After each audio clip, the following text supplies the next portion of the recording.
tid på å tenke på tiden, hvor var det den gikk? Helt alene i paradis, baby, please, kom tilbake hit. Tilbake hit. SOS, please, kom hjem. Vi drukner i deg og aldri våkner igjen. SOS, please, kom hjem. Vi drukner i deg. Yeah. Jeg tenker på deg. Håper du vet hvor enn du går, så har du min lapp. Jeg tenker på deg. Jeg håper du vet hvor enn du går, så har du min lapp.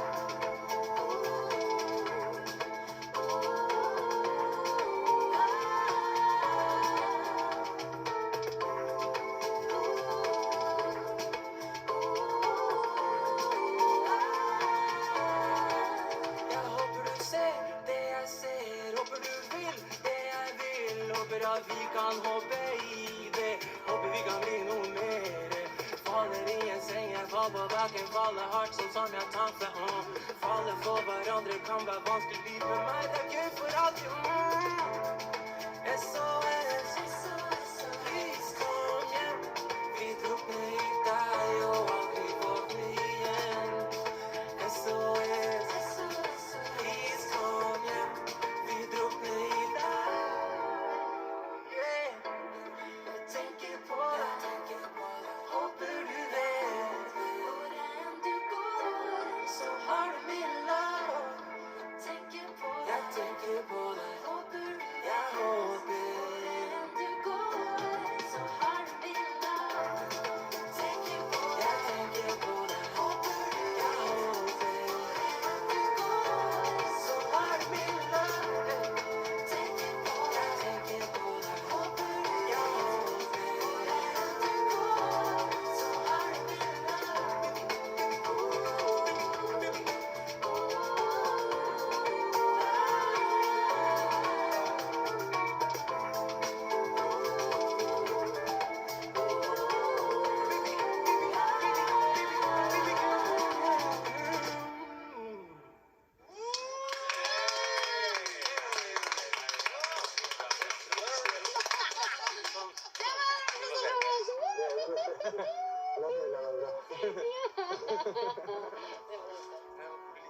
Herregud, ja.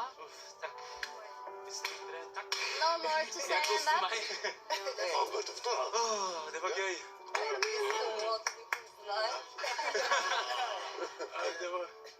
Jeg har gledet, først gruet jeg meg i flere uker, og så har jeg gledet meg i flere uker.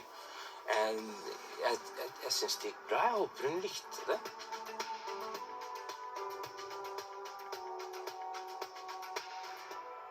Men du hadde ikke spilt noe av det du hadde lagd for mora di? Gjorde du det etter at du hadde vært innom på Nada? Nei. Nei.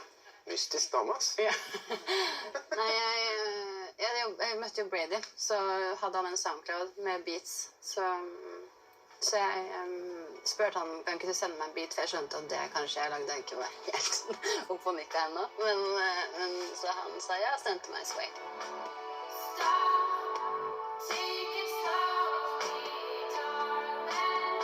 Jeg sang på den, jeg sendte den tilbake til han dro og miksa den, så gikk det noen dager, så lå jeg og sov, og så våkna jeg, og så skrev Brady til meg, «Hey, I put the song out, you're Anna of North now.»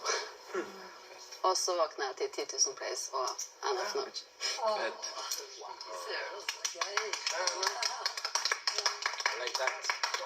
Men det var dritfett, så han er en stor del av på en måte, min karriere, og uten han så hadde jeg antageligvis ikke sittet på en måte her i dag.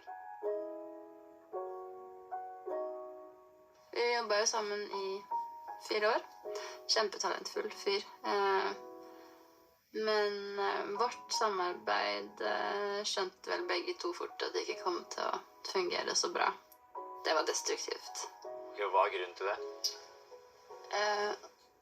Vi ga et Sway, det var dritfett. Jeg ringte han, herregud, du må jo komme til Norge, liksom. Vi må gjøre det her.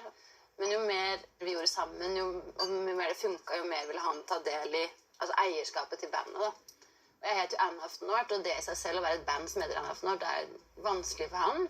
Det er alltid meg. Han får ikke oppmerksomhet, ikke sant? Så det var liksom et ganske dårlig utgangspunkt for å starte en karriere, og vi var sånn, herregud, hvem er vi, hva gjør vi? Så vi begynner jo for å spille jobb på Øya, for å spille jobb forskjellige steder. Men jeg prøver alt jeg kan da, har lyst til å få det til å funke, fordi det her var jo drømmen som jeg aldri hadde tørt å drømme. Så vi skriver et album. Brady gjør masse jobb på det albumet. Men vi er jo ikke venner lenger, ikke sant? Ting bare rakner. Han ville være mer enn en produsent da, tydeligvis. Ja, men jeg skjønner det også. Jeg skjønner at det må være tungt for han. Men det går jo over til et forhold som ikke funker i det hele tatt. Og jeg følte meg da uverdig i det forholdet. Jeg vil jo skrive musikk, og når du ikke får lov til å skrive mer en gang, eller du blir bare presset ut av ditt eget prosjekt som du har startet, eller altså han startet, men det ble bare helt feil.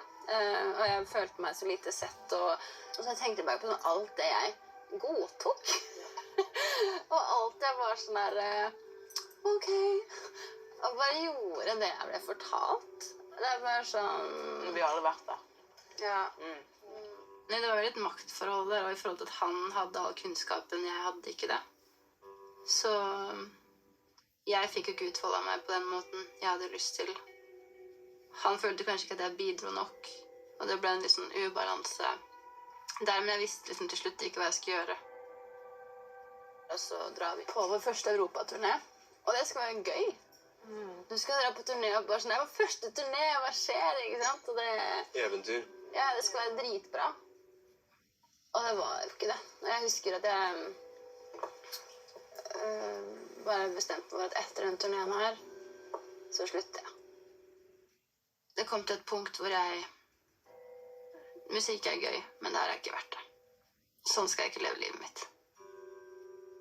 Jeg ringer han når jeg kommer hjem, eller noe etter noen dager, og bare ringer mamma og pappa, management, og bare sånn, jeg vet ikke om dere vet, men det her er ikke bra. Vi har det ikke bra, vi klarer ikke å samarbeide. Jeg føler ikke at jeg har en stemme i det prosjektet her lenger. Og de sa, vi ser deg. Så jeg gikk inn, ringte han, og så sa jeg sånn, vi må snakke sammen.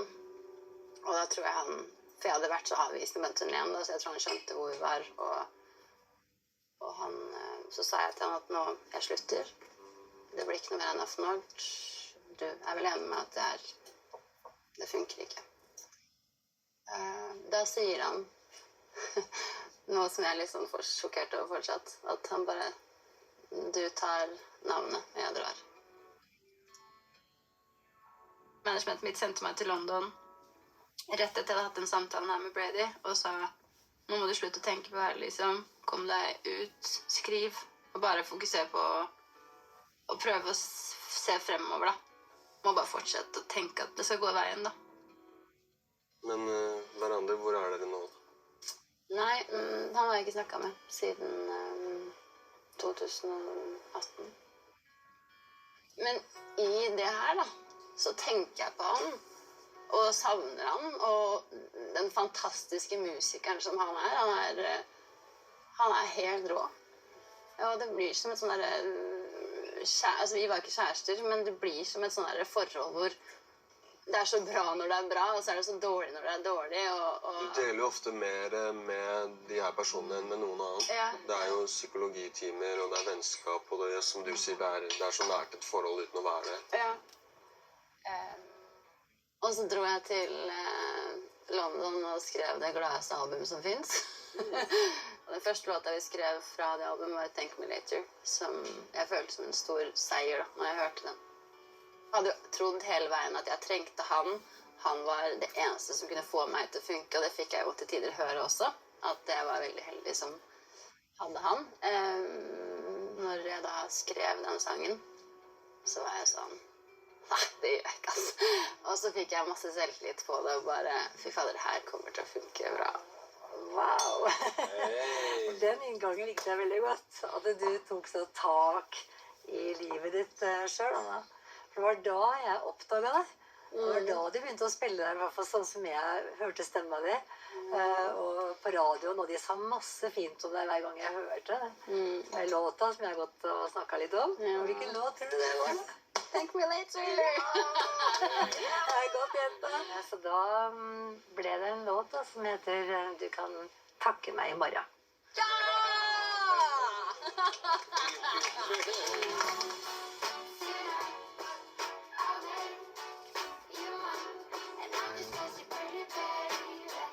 Thank me later.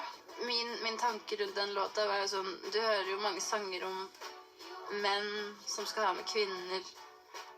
De skal gi kvinner gaver. Det er mannen som skal ta vare på deg, da. Men så her er det jeg som skal ta vare på deg, vennen min.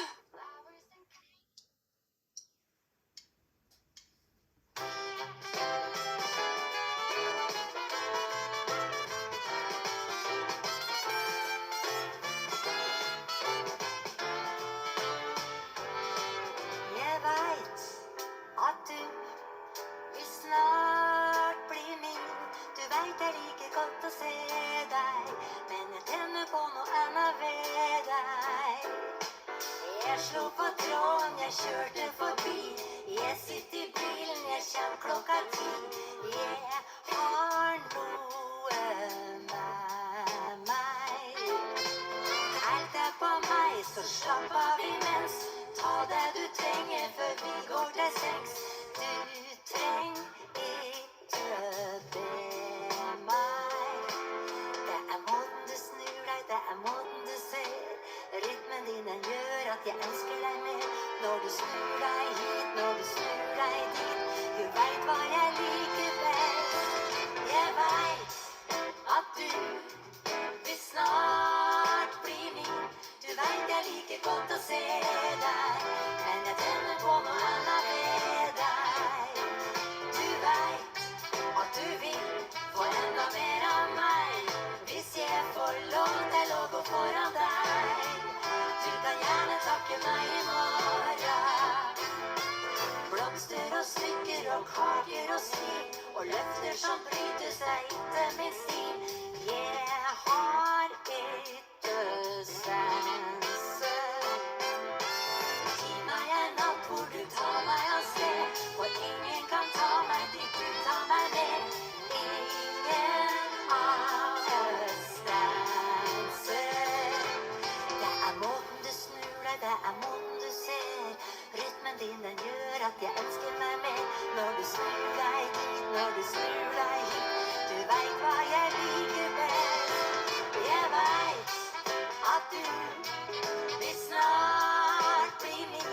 Du vet jeg liker godt å se deg, men jeg tenner på noe annet ved deg.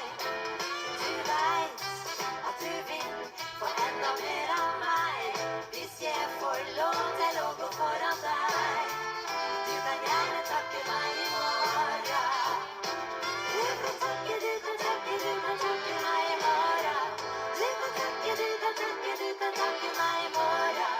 Du kan takke, du kan takke meg i morgen. Morgen. Du kan takke, du kan takke, du kan takke meg i morgen. Du kan takke, du kan takke, du kan takke meg i morgen. Du kan takke, du kan takke meg i morgen. Morgen.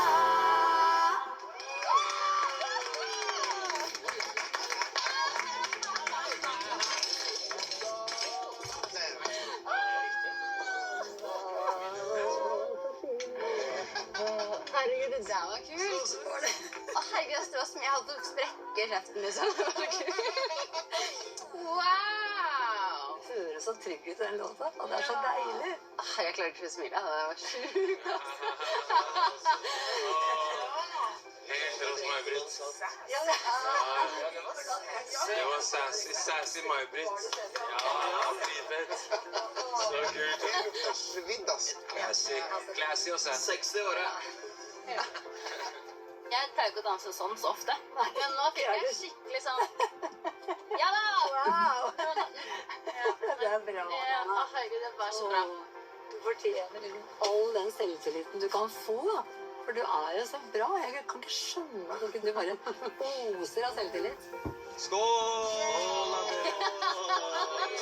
Skål for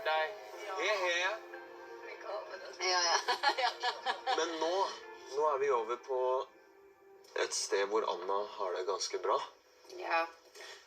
Altså den frihetsfølelsen da, det var når jeg fikk bekreftet at jeg kunne gå videre med Anna of the North. Det er mitt. Nå er det mitt. Det er bare meg. Nå kan jeg gjøre hva jeg vil. Det er musikalsk. Og det var bare en spenning. Og det var så sykt spennende å møte folk. Og altså jeg lærte så mye av andre. Og jeg føler bare Dreamgirl-album er bare en sånn effekt av det bruddet da. Og den friheten jeg følte. Og så er jeg så utrolig takknemlig for at det endte som det gjorde, med at jeg er her fortsatt i dag og kan sitte her. Og så er det bare sånn, hva om det hadde gått galt? Altså, hva om han hadde fått bekreftet for meg at du er ikke bra nok alene? Men jeg beviste det total opposite da. Jeg er bra nok alene, og jeg er mye mer enn det. Vi heier på deg, Anna. Queen of the North! Nei, men jeg er faktisk stolt av en naive dame, ass. Men... Han igjen, tenker folk nå. Det stemmer helt. Nei, det er bra. Dette her synes jeg har vært en sånn oppturkveld. Det er fint å se når du står i deg selv og du er trygg. Og jeg ser det på scenen hver eneste kveld. Og den er ikke så lett, den scenen her. Måtte du herfra og for alltid lene deg godt på deg selv. Jeg skal gjøre ligning om meg selv. Ja! Unnskyld, men ja!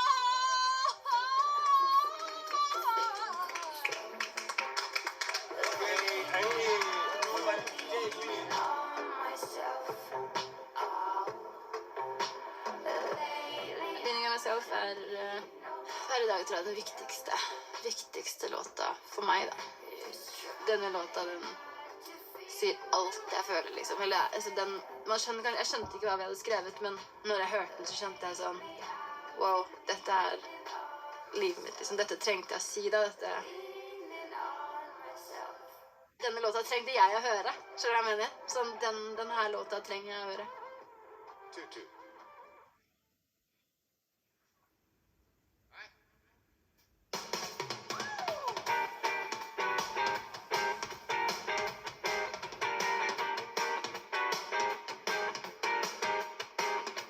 I don't see my friends no more at all.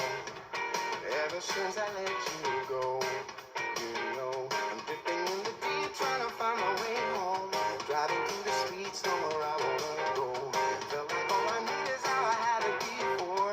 Thought that I feel free, but the freedom comes slow. Lately I've been leaning on myself. Lately I don't need nobody else. Trying not to feel the way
Det er så fett. Men så gøy. Gud, jeg også blir rørt. Ja. Tenk at det der er min mat. Tenk at du... Ja, hva synes du om denne gutten? Ja, det var helt vilt. Jeg må bare si, for dere som kanskje ikke vet det, så var det her første låt jeg slapp uten Brady.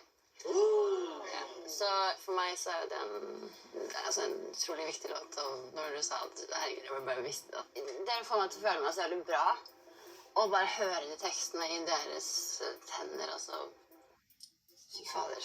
Nei, jeg blir på en måte kjent med meg selv på nytt, via dere da. Det er drittfett. Jeg synes det er så sykt at den avslutningen her, altså alle har vært helt fantastiske, men den avslutningen som bare setter så sykt punktum på min historie, på en måte, at bare sånn, og jeg får, som jeg sa med Jale, at jeg får se meg selv i hans perspektiv, og tekstene, og Mahi-Britt, og det med å ha selvtillit, og det med å være en kvinne som skal må stå opp for seg selv, da, eller kanskje ikke har gjort det, men nå gjør det. Altså, jeg ble så stolt av meg selv, på en måte, på grunn av de. Det som har skjedd her, er også et resultat av at du er rå, det må du aldri glemme. Takk. Det bunner ned til deg til syvende og sist. Ingen av de her tolkningene og flotte låtene hadde skjedd hvis ikke du hadde skrevet flotte låter. Respekterer den reisen er utrolig mye. Det hun har fått til er... Ja, wow. Jeg tror ikke hun av og til skjønner det helt selv heller. Men hun fortjener all den skryten hun kan få. Flott dame. Men da er det slutt, da.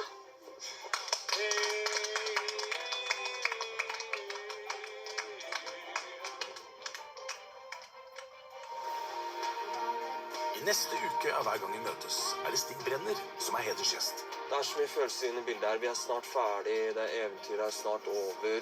Du, jeg elsker det. Jeg elsker deg. Jeg elsker deg. Og det gikk så langt at jeg begynte å bli deprimert. Han har bydd på seg selv, og det er så vakkert da.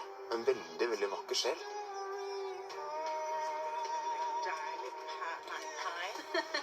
Hei. Flott. Hei, det er det eneste jeg kan lage ut til.